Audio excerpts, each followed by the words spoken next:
I'll give you a little real truth. I got this from the Philokalia. I picked up the Philokalia, which is the Russian Orthodox version. Beautiful stuff in there. And where there I read, I just jumped right out at me. It says, the spirits of, when there was a war in heaven, right? And one third of the angels fell, right? And they fell to earth. That's the only place there is. And then Adam falls also. But here, on this planet, it's here, all in this room somewhere, maybe. See? You can't see them, but you can actually sit quietly. Little children can sit, and all of a sudden, something says to the little boy, pick up a rock and hit that kid. And that's what one kid said to me. I was 5 years old, playing with my friends. All of a sudden, somebody says, pick up the rock, hit that kid. And he picked it up and dropped it and ran. Where did the thought come from? Where does the impulse to say, steal that money from your dad's table? See, where's the impulse? It enters you, and you don't know how to deal with it. Especially you don't know how to deal with it in your parents. See that? So it's that thing itself that is a spirit. And spirits, here's the beautiful thing about human, why the spirit hate men. Men, corporeal men, we think we're inferior. No, we are the composite of spirit and flesh, with the potential of eternal life, resurrection. As we know, yet that's yet to come, or yet to be seen. But there's something magical about the creation of all these molecules coming together, and this everything becoming everything else from nothing, or from no thing.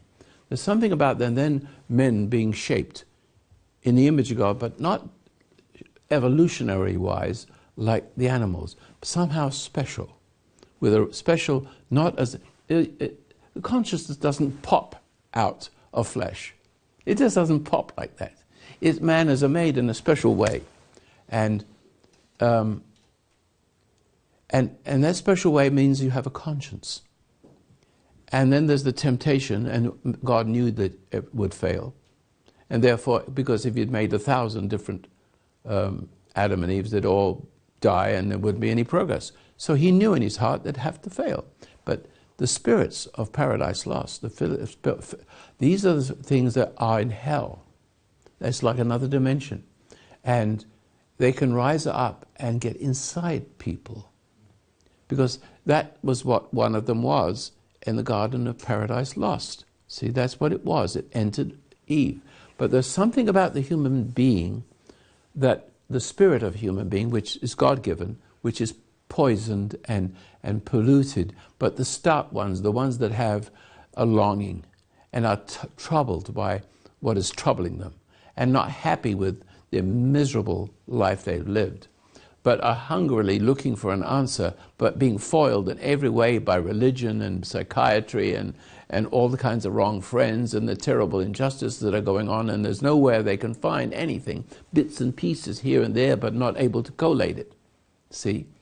And so there's something about the human being is that the human being has a spirit that when he falls, he is contained by the flesh and blood of his being.